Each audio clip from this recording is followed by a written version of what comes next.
All right, thanks, Aaron. So as Aaron said, my name is Luke Putz, and I'm a design consultant with Formfast.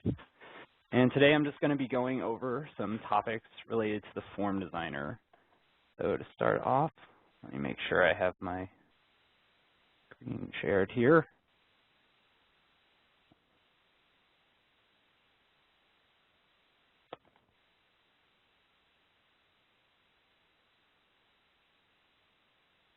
Let's see. Can you see my screen? It may take a second for the WebEx to catch up there. Okay.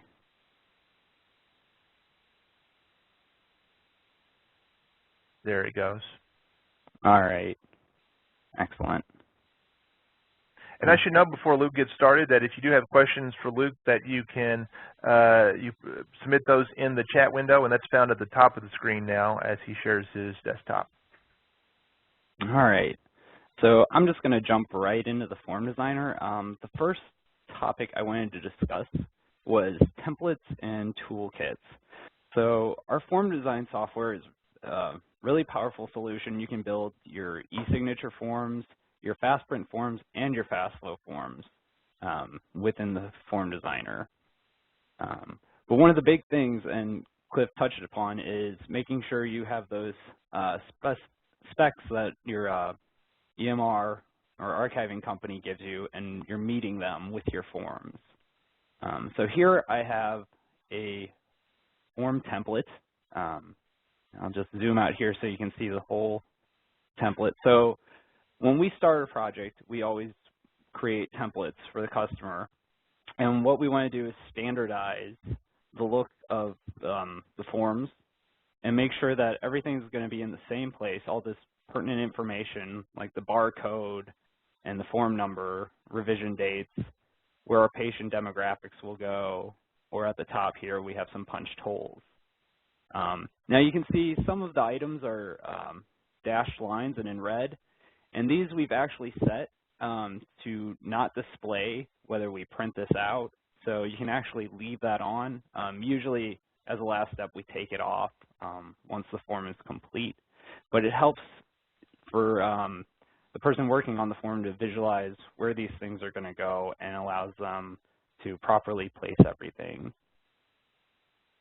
So when I have built my template, usually the first thing I'll do is create a toolkit, which I'll place it in. And I already have my toolkit open. I'll go ahead and close it. And to get to the toolkit, you'll just go to Tools and then Designer Toolkit. And it'll open over next to the drawing tools. To create a new toolkit, I'll just simply click this button and go down to New Designer Toolkit. And I'm just going to name this user group. And it'll open a blank toolkit. So the toolkit, like I said, is very powerful. It allows you to do many things. You can store design elements, templates within it. You can use it as a scratch pad. So if you need to remove, let's say, your text, you can move that over into the toolkit and then bring it back on after maybe you've worked on a table that you need to make adjustments to. So what I'm going to do is go ahead and do Control-A to select everything on my form. And this is a .ofm file. So it's the same file format as a form would be in Form Designer. I create it the exact same way. I'm just going to drag it over into my toolkit, drop it in there, and it'll be named Design Element 1 since it's the first item in the toolkit, and I'll rename that template. So now I have my template in my toolkit. The second thing I usually do is I will just grab my box for the body of the form, and I'll place that in separately.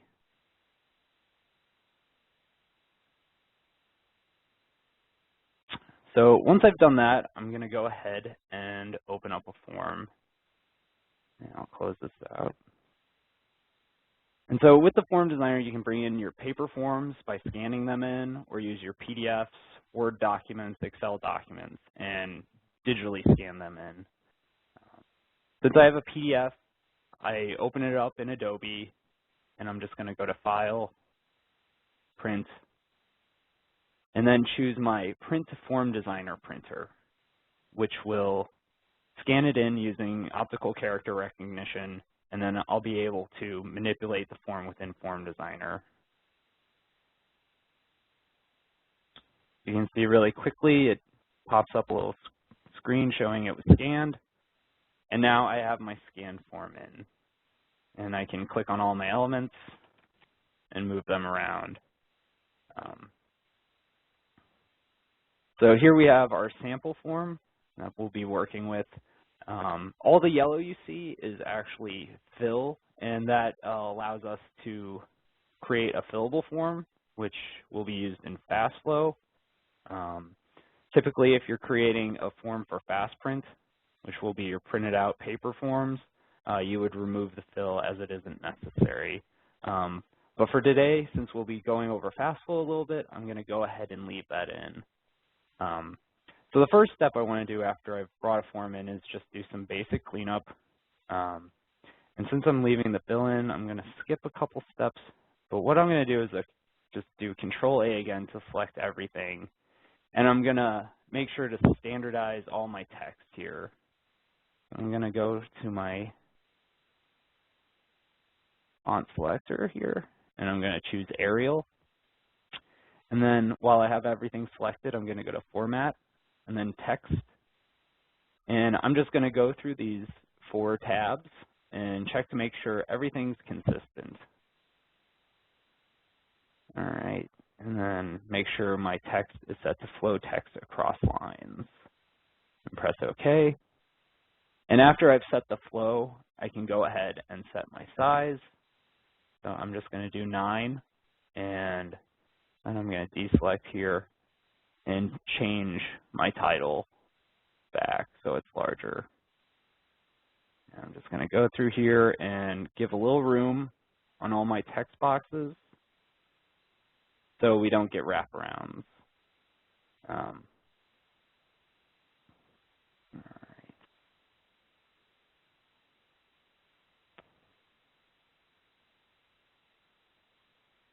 Okay. And like I said,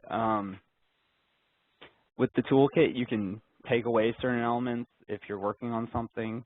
So if I go up to Edit, I can choose Select by Type, and I can choose my text here, and I can pull that off and then remove it. So if I had text in this table and I wanted to make adjustments, if it was getting in the way, I can do that. And then I can go over to my toolkit again, double click, and place my text back into place. And it pops it into the same place on the form. All right. The last thing I want to do right now is just select everything, go to Format, Object Appearance, and then make sure my borders are all the same weight so we get a consistent look. After that, I'm going to take the body that I put in the toolkit and double click on that, and it'll put it back into the same place it was on the original template. And I'm just going to check to make sure my form fits in that area. And actually, I'll move this up a little bit. So, all right, there we go. So after I've gone through my cleanup process, I've made sure it fits into the body area, then I can go over to my toolkit and apply my template.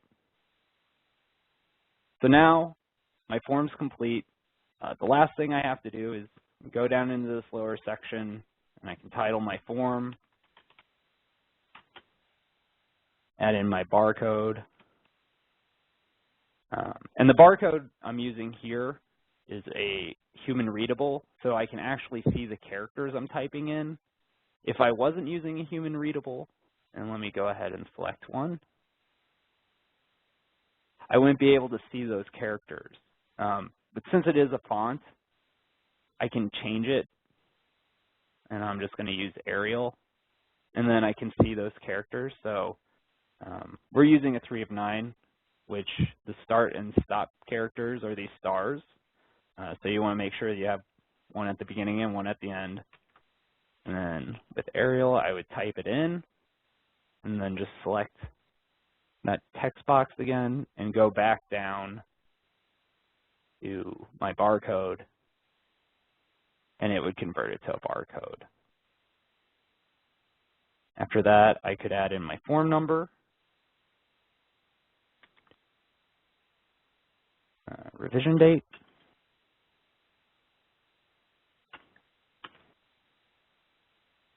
and then change my page number if I had to. So then my form would be complete, and I would typically go ahead and remove the red since it's unnecessary now. Make sure to save it. I want to go ahead, and an important part is to always, we suggest everyone sets up a folder on their C drive called Collect. This is the folder we use to create PRNs and then convert to PCLs. So I typically will save OFMs in my Collect folder, and that way everything's stored in the same place. Now once you've gone through and created your form, get rid of that red, and save again. So once you're done with that, the next step is converting. And the big issue with converting is making sure your printers are set up properly. Because a lot of times when you install the printers and you don't change the settings, you'll create your PRNs or PCLs, and then when they're brought into the fast print environment, so in the print job designer, you might have graphics that are overly large or text that is garbled. I'm going to go to Devices and Printers. And we have the print to fast print file. So this is what we'll use to convert into our PRN. I'm going to go ahead and right click on it and choose Printing Preferences. So under Printing Preferences, there's two tabs I need to check my settings on. It's Advanced and Paper Quality. The first thing you want to check is the print quality here. So you want to make sure it's set to 300 dpi. And then under Advanced, the first section you'll check is Graphic. You want to make sure your TrueType font is set to Download as Soft Font. And then under Printer Features, make sure that Print All Text is Black is disabled. Graphics mode is Send Graphics as Raster. And then Send TrueType as Bitmap is enabled. Once you've ensured that your printer settings are correct, you can go ahead and then go back into your form designer and go to File, and then choose Save as Fast Print PRN. And then I'll go back to my C drive, into my Collect folder, and save that. The next thing I'll do is go into my C drive, my Windows Explorer, and here I can see I have a couple different files, and then my OFM and my PRN. And my PRN has 63 kilobytes, so I know it has data in it, which is a good sign. It means it converted properly. And then the next step is we want to get our PCL, because that's what we'll be mapping data to. So to do that, we need to set up a converter. And this converter runs on these three files, so the Edescape, the FFTran, and the specomni.dat. I'm going to right-click on my FFTran, and then go down to Send To, and choose Desktop to create a shortcut. And I'll just close that out of here. And so now on my desktop, I have an FFTran shortcut. I'm going to go ahead and double-click on it, and I'll just name this Formfast Converter. After I've renamed it, I'll right-click on it again, and then I will go to Properties. And here under shortcut, we want to change this target line. So I'm just going to start adding some information here. So spec omni.dat, and then I'm going to repeat C://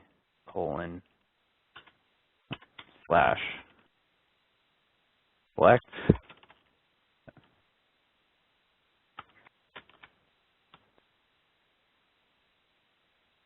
And once my target line is correct, I can go ahead and apply and press OK. So now I'm going to bring up my collect folder here. And when I click on my converter, oh, hold on.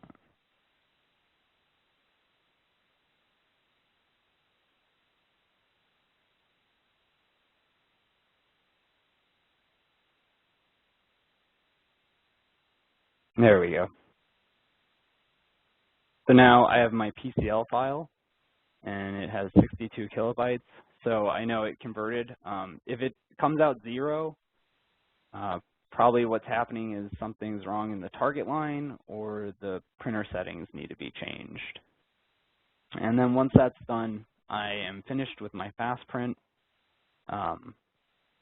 form, and I can bring it in to Print Job Designer. The next thing I wanted to go over was some things with fast flow forms. So I left in my fill for this form because I wanted to show the different properties when working with form and fast flow.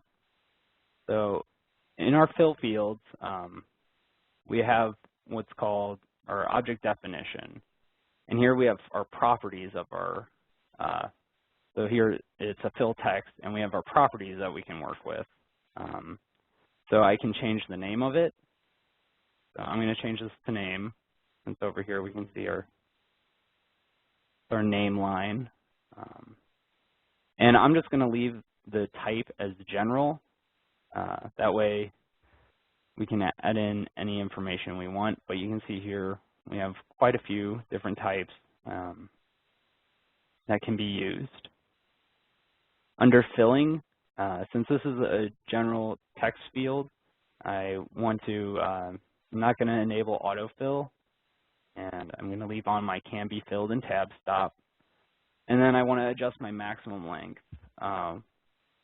With fill fields, the only time we leave maximum length unlimited is for our signature fields. So for name, I'm just going to make it 100, and then that should be plenty of characters for our name. And then under validation, I want to uncheck allow user to override validation. We can also globally set that option. So if I go to edit and choose select by type, I can choose my fill text and then just right click and go back to object definition and make sure allow user to override validation is unchecked. And that way I globally set it for all my fields. Here under address, I would do the same thing as I did with name. And name my field. And I'll change my maximum length. And go ahead and make that one 100 too. Also, over here on the tabs below the Designer Toolkit, we have tab order. So this is another place I can change my fill fields and their name. So I can just type in for each one, and it'll show which one I have selected over on my form. So I can go through and add my field names.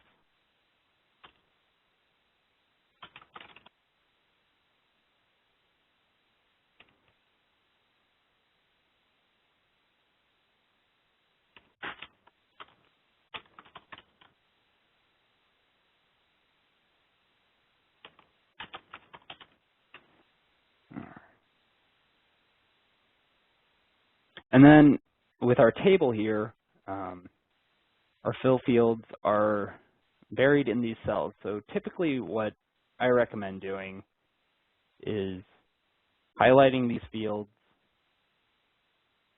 pulling them onto the toolkit, and just deleting them out, and then placing them back on. And that way they're not buried in the table anymore. So I actually have them in my tab order, so I don't have to go in and then go into the cell to change them. It did add them all to the bottom. So what I can use is my auto order, and then it'll add them back into place.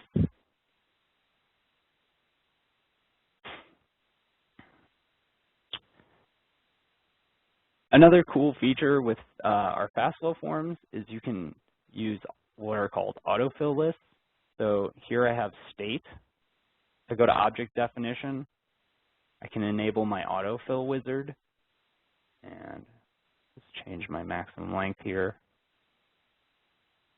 And so it allows us to create or edit autofill fields. We can also apply saved autofill or copy from another field. So if I have an autofill list and then I want to use it on another field on the same form, I can do that. I'm going to go to create and edit. We have some options, so show list of choices, fill other fields automatically, show list of choices, and then automatically fill fields, or replace data entered into this field with new data. I'm going to choose the first one, show list of choices. So here I would have my manually entered list, and I could start adding my states. So if I just wanted to do abbreviations, do that. I could add in different states, and then I would click next, and I have the option to save. So I could save as.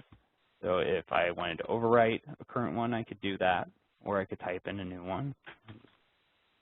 Type in states test, and then finish. Since we already have some autofill lists created, I do have a states one in here. So to use that, I would use my apply a saved autofill to the current field. And it'll show me my list of choices. And down here I have the US states and US states abbreviation. I'll apply my abbreviation. And then if I wanted to make any customization to the autofill list, I could check this checkbox here, and then it would bring up the list. And so if I wanted to add to it, and I'm going to add a space, so that way when I create my PDF, AL will not automatically appear in that drop-down. I'm just going to add this field and bring it up to the top.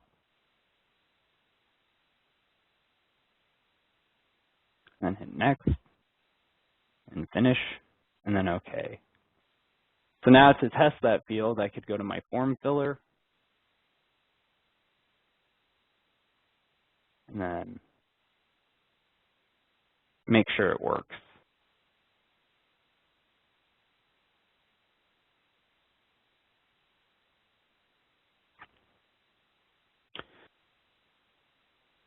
Another option we have with our fast flow is checkboxes. And what's nice is if you are trying to set up an option, and let me copy this field right here. So if I have a yes, no, or let's say I had a list of 5 different options and I wanted checkboxes for them, I can set up these checkboxes here and group them, which will allow us to let them work like radio buttons in a group. So right now, since they're separate, I can click both of them.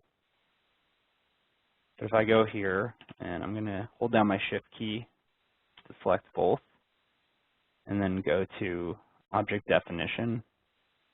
Here I have my checkbox definition, and I can set up an option group. I'm going to call this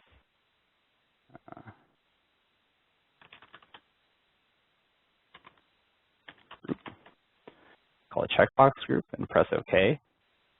And it's going to give me this dialog asking if I want them to have unique on values, and I'll click yes. And then I can go back to my form filler and test that.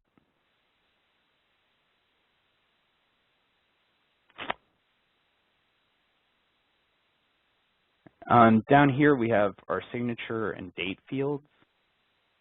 To set up a signature field, you go into the object definition, and let's go ahead and name this. And then under filling, we want to turn off can be filled and tab stop, and then leave the maximum length unlimited.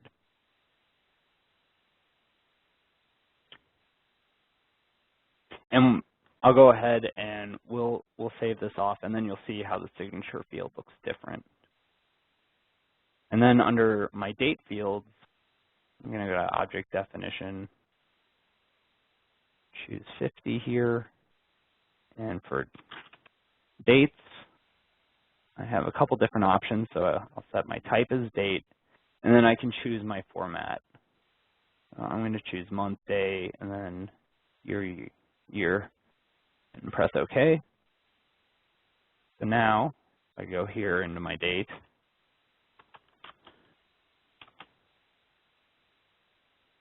and then tab through, it'll automatically adjust that field to the format I wanted. Now once you're done working through your FastFlow form, setting up your fields, what you need to do is go ahead and save it. So to do that, the first thing you want to do is set up your FastFlow form options. So we'll choose that, and under here, I want to make sure my image compression is turned on, that I'm converting my fields, and that I have a submit button. And I'll press OK, and then I'll go to File and choose Save as FastFlow Form. I'm just going to save this to my desktop. And we'll overwrite that PDF. Then I can open up.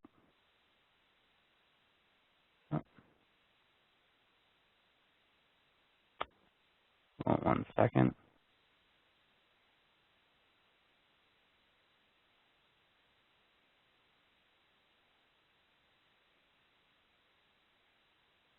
Oh, my highlight fields was turned off. All right, so you can see the highlight, the fields are highlighted in blue. So then I can go ahead and test these out in my PDF here. I can check my drop-down, make sure that works properly. And also go down here and test my checkbox group I set up.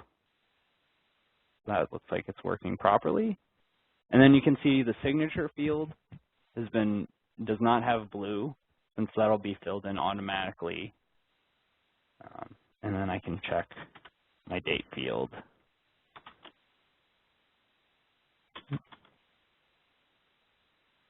And make sure that that's formatting correctly. So once I've created my exported form, I would then hand it off to the technician to add in and finish the mapping. And that's all there is to creating your FastFlow form. So it's pretty straightforward and simple. And it's very robust in the way that you have a lot of power to choose, what fields can do, how they can interact with each other. All right. So do we have any questions? Yeah, thanks for the presentation, Luke. Yeah, like Luke said, we're going to open up for questions at this time. Once again, you can submit those in the chat or Q&A windows that are found at the top of your screen in the WebEx interface. And as we're waiting for questions to come in, like Luke said, Form Designer is known as the quickest way to go from a paper form or a PDF or any other electronic file format that you have into a robust eForm, as you see here. But like Luke highlighted, there's a lot of robust features to really customize that form and make it fit your needs. Looks like we do have a question that's come in. Is there a drop-down calendar for the date? A drop-down calendar for the date. No, there's not. It needs to be manually filled in for the date. Yeah, we do not have a drop-down. But you could, you could create an autofill list to fulfill that function if you wanted to. Okay, give it another second on the chat and the Q&A. I should also mention that with Form Designer, we can train you to use the tool, as many of you do. We also offer managed form services to where the form designers, including Luke, the rest of the form design team can design and manage your forms, and we'll discuss how you can inquire about that momentarily. And it looks like that might be all the questions for now. I'm going to ask for Luke to stay on the line in case there's other questions that you think of. You can submit those to Philip Blanks once again, and he can direct those to Luke, and he can answer you via the chat. But I want to thank Luke Putz for the great presentation. And with that, I'm going to segue to the next part, and that will be our review of customer service.